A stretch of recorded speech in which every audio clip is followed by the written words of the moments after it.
अस्सलाम वालेकुम dear students.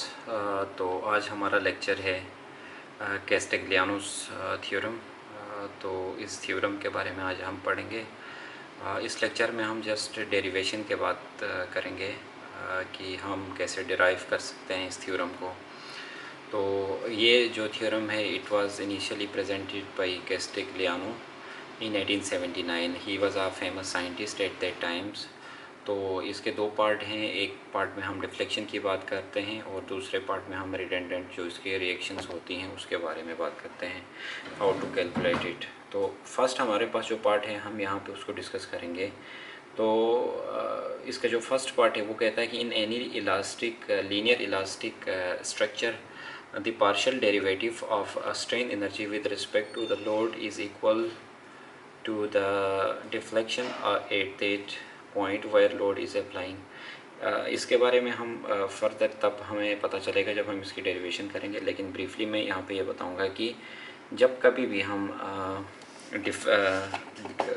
क्या कहते हैं, अगर हम ये जो u है स्ट्रेन एनर्जी है, ठीक है, अगर हम इसका डेरिवेटिव लेते हैं with respect to p, p मतलब लोड, i का मतलब ये होता है कि किसी भी पॉइंट पे, दिस इज़ बेसिकली i, ठीक है, किसी भी पॉइंट पे i मतलब किसी भी पॉइंट का जो लोड होता है उसके रिस्पेक्ट से हम जब इसको स्ट्रेन एनर्जी का डेरिवेटिव लेते हैं तो वो किसके बराबर होता है, डिफ्लेक्शन के। सिमिलरली हमारे पास जो अगर हम मोमेंट के विद रिस्पेक्ट टू अगर हम डेरिवेटिव लेते हैं इसका स्ट्रेन एनर्जी का तो हम वी विल फाइंड स्लोप। तो ये हमारे पास दो इम्पोर्टेंट रिलेशंस हैं और हमारे जैसे कि मैंने पहले भी बताया था कि it helps to find the redundant जो रिएक्शंस होती हैं उसे फाइंड करने में हेल्प करता है। तो ये हम इसके बारे में हम जब डेरिवेशन की तरफ जाएंगे तो we will have further understanding about this topic. तो जो strain energy due to the applied loads, हमारे पास देखें हमारे पास एक बीम है यहाँ पे ए बी, ठीक है, यहाँ पे हम जब लोड लगाते हैं P1, P2 एंड P3 तो हमारे पास बिकॉज ऑफ P1 क्या होगा, हमारे पास यहाँ पे जो डिफ्लेक्शन होगा delta 1, because of this load हमारे पास होगा डेल्टा, यहाँ पे डिफ्लेक्शन जो आएगा डेल्टा 2 और इस लोड की वजह से जो डिफ्लेक्शन आएगा दैट इज़ डेल्टा 3। तो हमारे पास अब देखें हमारे पास जो स्ट्रेन एनर्जी का फॉर्मूला है क्या होता है, 1/2 मल्टीप्लाई बाई लोड इंटू हमारे पास डिफ्लेक्शन, ये फॉर्मूला है। तो हमारे पास अगर हम इस P1 की बात करेंगे तो क्या होगा, 1/2 into P1 into delta 1, plus अगर हम इस लोड की बात करेंगे तो क्या होगा, इसकी strain energy will be 1/2 into P2 multiply by delta 2। Similarly this will be 1/2 P3 into delta 3। हम इसे क्या नाम देते हैं, इक्वेशन ए नाम देते हैं। आई होप यहाँ तक तो बहुत सिंपल और बेसिक चीज़ें हैं, आज ब्रीफ इंट्रो है।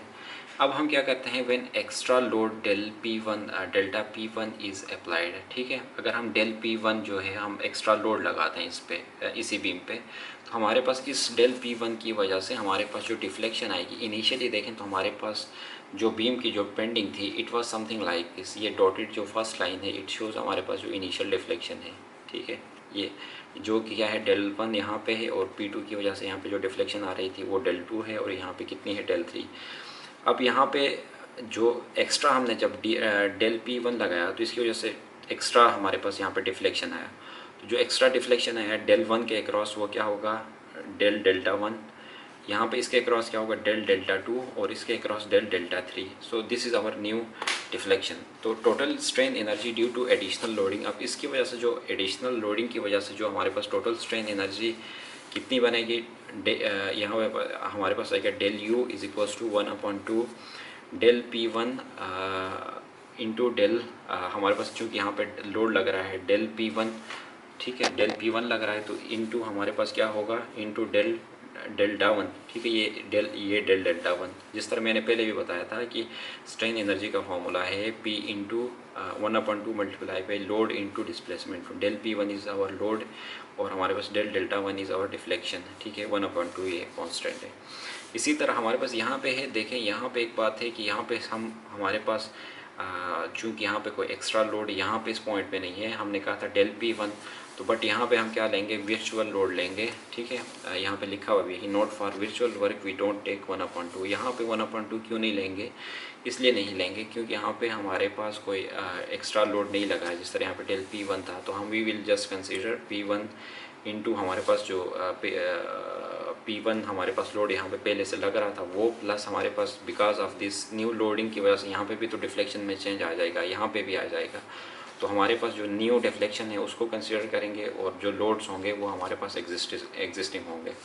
हमारे पास एग्जिस्टिंग लोड कौन कौन से थे, P1 into del delta one, मतलब जो फर्स्ट लोड था वो इंटू डेल डेल्टा वन, और प्लस P2 हमारे पास ये into del delta two, plus हमारे पास क्या होगा P3 और इंटू डेल डेल्टा थ्री। ये मतलब ये कि हमारे पास ये जो न्यू लोडिंग है उसकी वजह से जो हमारे पास स्ट्रेन एनर्जी आई वो, प्लस जो एग्जिस्टिंग जो हमारे पास थी, ठीक है, जो लोडिंग थी हमारे पास P1 P2 P3 और उसके कॉरस्पॉन्डिंग हमारे पास जो चेंज आया है डिफ्लेक्शन में वो del delta one plus del delta two del delta three. Again this is a very delicate point to understand. हमारे पास ये इसलिए लिया है क्योंकि हमारे पास यहाँ पे 1/2 इसलिए नहीं लिया है क्योंकि यहाँ पे हमारे पास सिर्फ डेल P1 लग रहा था, और डेल P1 लगने की वजह से we take it as virtual work, और वर्चुअल वर्क में हम क्या लेते हैं 1/2 कंसिडर नहीं करते हैं।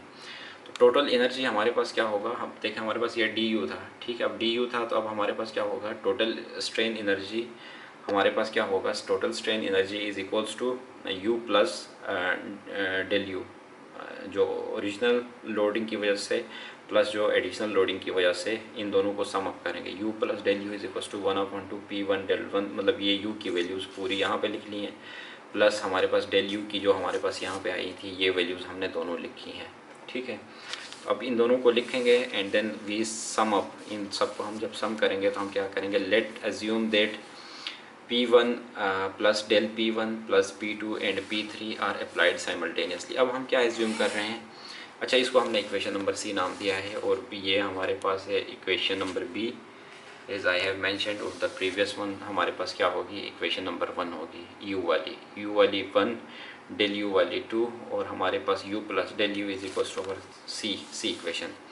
अब हम एज्यूम कर रहे हैं कि बीम वही है, उसमें हम क्या कर रहे हैं कि पहले हमने क्या कहा था कि हमारे पास जो बीम है वो उसमें जो लोडिंग लग रही है वो हमारे पास अलग अलग, मतलब पहले P1 P2 P3 लग रहा था, फिर हमने कहा था कि नहीं अब हमारे पास डेल P1 लग रहा है।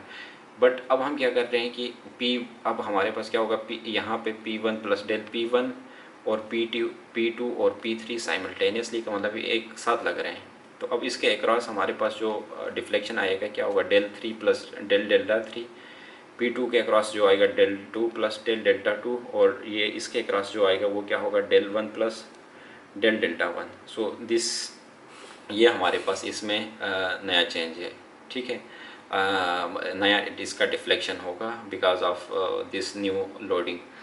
अब हम क्या करेंगे, तो U हमारे पास क्या होगा, U इज इक्वल्स टू जिस तरह मैंने पहले बताया था कि लोड हमारे पास load 1/2 into load multiply by displacement होता है, ठीक है। तो हमारे पास अब इसके लिए जो साइमल्टेनियसली जो लगा है इसकी हम बात कर रहे हैं, तो इसकी जो स्ट्रेन एनर्जी किसके बराबर होगी, 1/2 लोड इंटू डिस्प्लेसमेंट, ठीक है, plus 1/2 P2 into displacement plus 1/2 P3, मतलब ये कि हमारे पास जो P3 लोड है इंटू इसके recording displacement, this is del delta 3। मैं रिपीट कर रहा हूँ कि जो न्यू हमारे पास जो साइमल्टेनियसली यहाँ पे लोड लग रहा है उसके अक्रॉस जो डिस्प्लेसमेंट है उसे लिखा है हमने। ये हमारे पास P1 प्लस डेल P1 था, यहाँ पे हमारे पास P2 था और P3, और उसके कॉरस्पॉन्डिंग हमारे पास जो डिफ्लेक्शन में जो चेंज आया है वो है यहाँ पे आया था डेल 3 प्लस डेल डेल्टा 3, यहाँ पे डेल 2 प्लस डेल डेल्टा 2 है, और यहाँ पे डेल 1 प्लस डेल डेल्टा 1 है। तो अगर इसको हम सॉल्व करेंगे तो यहाँ पर पॉज करके वीडियो को आप यहाँ पे देख सकते हो, and then you can verify it कि कैसे ये किया है। मैंने 1/2 को पहले अंदर मल्टीप्लाई किया है, ठीक है, सिमिलरली यहाँ पे भी मैंने 1/2 को मल्टीप्लाई किया यहाँ पे भी, and then finally it becomes, फिर इसको मैंने इसके साथ मल्टीप्लाई किया del P1 1/2 P1 into del 1, ठीक है, इसके बाद इसको इसके साथ मल्टीप्लाई किया है सिमिलरली, फिर इससे और जितनी भी हमारे पास इंटरनल मल्टीप्लिकेशन हो रही थी उसे करने के बाद वी कम अप विद यहाँ पे हमारे पास इक्वेशन D। यहाँ पे आप वीडियो 1 मिनट के लिए पॉज करें and then try to solve it by yourself, और ये सारी कैलकुलेशंस खुद करने की कोशिश करें, ठीक है। एंड सिंस द फाइनल हमारे पास जो strain energy on both cases should remain same, तो हमारे पास टोटल स्ट्रेन एनर्जी क्या होनी चाहिए, सेम होनी चाहिए। तो इसका मतलब ये कि इक्वेशन सी और डी को हम क्या करेंगे, इक्वेट करेंगे। इक्वेशन सी हमारे पास है कौन सा, हमारे पास जो डेल पी वन था, जहाँ पे हमने ये अभी सॉल्व किया था, इसे सॉल्व करते हुए जो हमारे पास इक्वेशन आई थी सी, और हमारे पास जब दूसरा केस कौन सा था जिसमें हमने P1 del P1 plus P2 P3 को साइमल्टेनियसली लगाया था। इन दोनों को हम जब मतलब स्ट्रेन एनर्जी है सेम होनी चाहिए, तो इसके लिए हम क्या करेंगे, इक्वेशन सी और डी को हम क्या करेंगे, रिलेट करेंगे। तो हम क्या करेंगे, रिलेट करने के लिए हमारे पास इक्वेट करेंगे, तो इक्वेट में हमारे पास एक तरफ इक्वेशन सी आ जाएगी इज़ इक्वल्स टू हमारे पास ये इक्वेशन डी है इन दोनों को। तो हम क्या करेंगे, जो भी लाइक टर्म्स हैं उनको कैंसिल आउट करेंगे, ठीक है। कैंसिल आउट करने के बाद हमारे पास ये वैल्यूज़ बच गई, ठीक है। नीचे हमारे पास ये वैल्यूज़ सारी बच गई, P1 और del delta 1 plus P2 del delta 2। अब यहाँ पे देखेंगे तो एक हमारे पास एक न्यू हमारे पास वैल्यूज़ बन रही हैं। ये P1 डेल डेल्टा 1 है और यहाँ पे है -1/2 P1 डेल डेल्टा 1। यहाँ पे P2 डेल डेल्टा 2 है और यहाँ पे देखेंगे तो हमारे पास -1/2 P2 डेल डेल्टा 2 है। यहाँ पे 1P3 डेल डेल्टा 3 है और यहाँ पे -1/2 P3 डेल डेल्टा 3 है।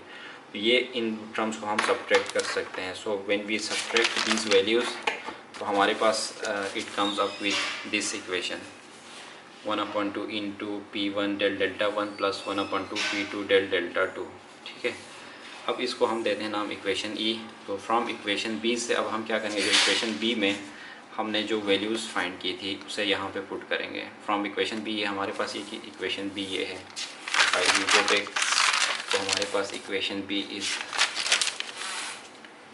ये ए है and equation B is this one, ठीक है। This is our equation number B है, ठीक है। ये हमारे पास इक्वेशन बी है और इसी को हमने यहाँ पर दोबारा लिखा है, यहाँ पे 1/du इंटू ये जो ब्लैक पेन में मैंने लिखा है du into 1/2 del P1 del delta 1, ये इक्वेशन बी है, ठीक है।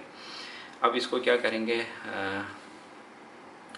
और हमारे पास ये जो इक्वेशन है इसमें से हम क्या करेंगे, du is equals to du is equals to, यहाँ पे हम क्या करेंगे, du माइनस 1/2 ये जो हमारे पास 1/2 P1 इंटू डेल डेल्टा 1 है, इसको हम इस इक्वेशन के इस तरफ लेके जाएंगे तो हमारे पास क्या बन जाएगा du minus 1/2 del P1 del delta 1 आ जाएगा और यहाँ पे ये सारी P1 del delta 1 plus P2 del delta 2 plus P3 del delta 3 बन जाएगा। तो हमारे पास यहाँ पे कहने का मतलब ये कि यहाँ पे इसकी वैल्यू हमारे पास ये आ जाएगी। इसको हम इक्वेशन नंबर F नाम देंगे, ठीक है। अब इक्वेशन नंबर F नाम देंगे और अब हमारे पास क्या होगा, अब जो हमने इक्वेशन E बनाई थी इसमें, ठीक है, इसमें हम क्या करेंगे, इसकी वैल्यू पुट करेंगे। कैसे पुट करेंगे, सबसे पहले हम क्या करेंगे, इक्वेशन E में से 1/2 कॉमन निकलेगा। इसमें से जब 1/2 कॉमन निकलेगा तो यहाँ पे अंदर बचेगा P1 del delta 1 plus P2 del delta 2 P3 into del delta 3। तो ठीक है, ये अब देखें हम, अगर आप गौर से देखोगे तो जो हमने F बनाई थी यहाँ पे इक्वेशन नंबर F की वैल्यू हमें P1 del delta 1 plus P2 del delta 2 plus P3 del delta 3 है। इसकी वैल्यू हम ये लिख सकते हैं du minus 1/2 into del P1 del delta 1, ठीक है। इसकी वैल्यू यहाँ पे पुट करेंगे और यहाँ पे मैंने मेंशन भी किया है कि पुटिंग द वैल्यू ऑफ ये जो हमारे पास है P1 del delta 1 plus P2 del delta 2 P3 del delta 3, तो हमारे पास क्या बन जाएगा, इसकी 1/2 इंटू ये वैल्यू हमने पुट करी तो ये बिकम्स इज इक्वल्स टू, हमारे पास क्या है इक्वेशन के इस तरफ 1/2 डेल P1 डेल्टा 1 है, ठीक है। अब हम क्या करेंगे, neglecting del P1 and del delta 1, क्योंकि हमें पता है कि डेल P1 और डेल डेल्टा 1 नेगलेक्ट क्यों कर रहे हैं, because the value is very small, बहुत स्मॉल होती है, ठीक है। इन सबको और फिर उसको लास्ट में 0.5 से मल्टीप्लाई करेंगे और इसको जो डिफ्लेक्शन है उसको मल्टीप्लाई करेंगे तो it is actually very very small. तो हम इसको क्या करते हैं, नेगलेक्ट करते हैं। तो जब इसको नेगलेक्ट किया तो ये ज़ीरो बन गई ये पूरी टर्म। तो हमारे पास यहाँ पे du into 1/2 into du is equal to 1/2 into del P1 delta 1 आ जाएगा। तो ये 2 और 2 कैंसिल आउट हो जाएंगे, du इंटू dp इंटू 1 या pi यहाँ पे इस तरफ आ जाएगा और यहाँ पे सिर्फ हमारे पास डेल 1 बच जाएगा। और यही हमारे पास फाइनल हमारे पास रिलेशन है इसका कैस्टेग्लियानोस थ्योरम का, कि whenever we whenever we differentiate the strain energy with respect to load P, तो हमारे पास it becomes डिफ्लेक्शन। यही हमारे पास, अगर आप इसकी जो हमने स्टार्ट किया था उसकी अगर हम उसको हम वो करें, एक दफ़ा रीड करें, तो you will have better understanding कि in any linear elastic structure the partial derivative, जब पार्शियल डेरिवेटिव लेते हैं आप स्ट्रेन एनर्जी का विद रिस्पेक्ट टू लोड के विद रिस्पेक्ट टू, जब हम इसका डेरिवेटिव लेते हैं किसके बराबर होता है, is equal to the deflection at that point, वहाँ उसी पॉइंट पे डिफ्लेक्शन के बराबर होता है, और load is where load is applying, जहाँ पे लोड अप्लाई हो रहा है, ठीक है। तो हमारे पास ये डिफ्लेक्शन के बराबर है। तो यही था हमारे पास कैस्टिग्लियानोस थ्योरम। तो हमारे पास ये फाइनल हमारे पास वैल्यूज़ हैं। आप यहाँ पे इसको एक दफ़ा पॉज करके अच्छे से आप देख सकते हो और इसको आप नोट डाउन कर सकते हो।